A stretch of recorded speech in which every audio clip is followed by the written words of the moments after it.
Kari Lavali, and I have been a lobster researcher since the mid 1980s. I got my degree at the Boston University Marine Program in Woods Hole when it was still in Woods Hole. It's no longer in Woods Hole, and I actually wasn't really interested in lobsters. I was interested in whales, but when I came to BU, I sort of got forced into the lobster research group. And I focused my work on, and this is very relevant to today's problems, I focused my work on small lobsters, the post-larval and the subsequent juvenile stages that have settled into the benthic environment. And I focused specifically on how they avoided predation during this very vulnerable period of time.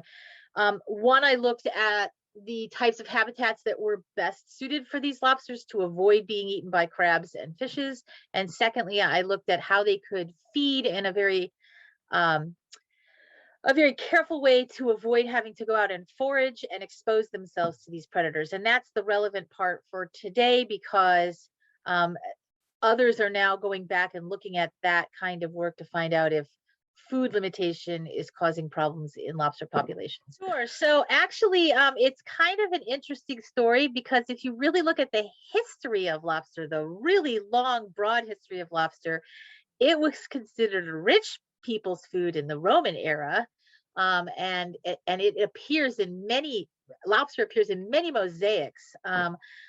During Roman times, it was considered to be a delicacy, and then as we move into more of the European coastal areas, it was also considered a rich person's food until it became so plentiful that it now became a poor person's food. So that started in Norway, when fishermen from England had sort of overfished their stock and they came up to Norway to check things out. They were shocked that basically Norwegians kind of looked at it as poor person's food. And the same thing happened in the US and in Canada, in that for a while it was considered an adequate food, but it wasn't considered like a main food. So like if you're thinking about a dinner, lobster would not be considered the main dinner piece. There would be some kind of beef or some kind of red meat that would be that piece, and lobster might be a secondary type of food. It declined in favoritism. And so in I think parts of Nova Scotia and PEI and even parts of Maine, maybe it was considered more of a poor person's food because it was relatively plentiful. And it became the main part of the meal, which it was never part of the main part of the meal before. And then, interestingly enough, New Yorkers who always had a limited lobster fishery compared to Canada and compared to Maine.